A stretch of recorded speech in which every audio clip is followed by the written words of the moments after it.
these things. So please check that out, the RFZ or the Tom Metz Show.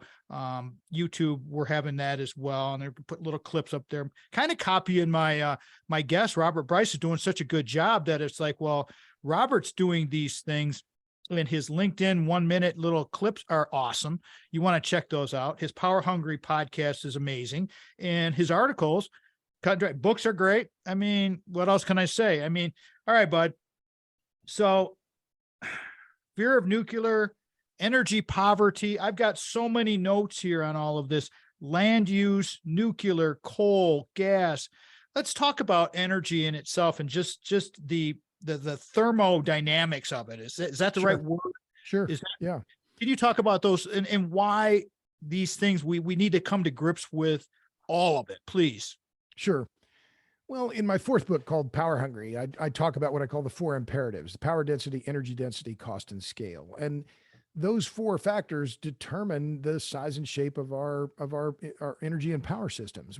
Why do we use gasoline? Well, it's not because we love gasoline. It's because it allows us to do the things that we want to. The way I think about it, Tom, is that, I'd gladly put a milkshake or oatmeal or peanut butter in the tank of my car if, when I press the accelerator, it makes the car go where I want to go. I don't really care where the energy is coming from to power this light or this microphone. I care that I have that energy service, right? The amplification or illumination. So what we don't really care, as I put it, we don't really care about energy. What we want is power. We want the ability to do work. And therein lies the key, is that we have to understand the difference between those two things. We want power. We want the ability to do more and more work. And the more work we do, the more work we want to do. And so that leads to the other point here about thermodynamics and physics. Why have hydrocarbons, coal, oil, and natural gas become so dominant? And even though we've added renewables, those renewables haven't displaced significant quantities of coal, oil, and natural gas. Why?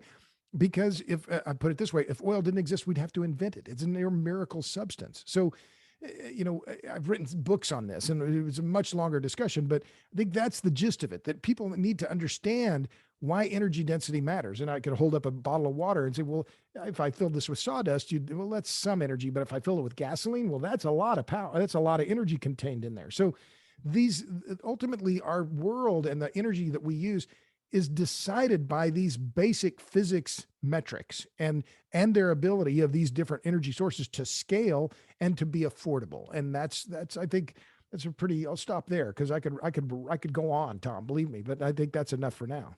Well, we're going to get to that later in the show because I want to try to cover that. But I want to take a quote from your book, page 169 here.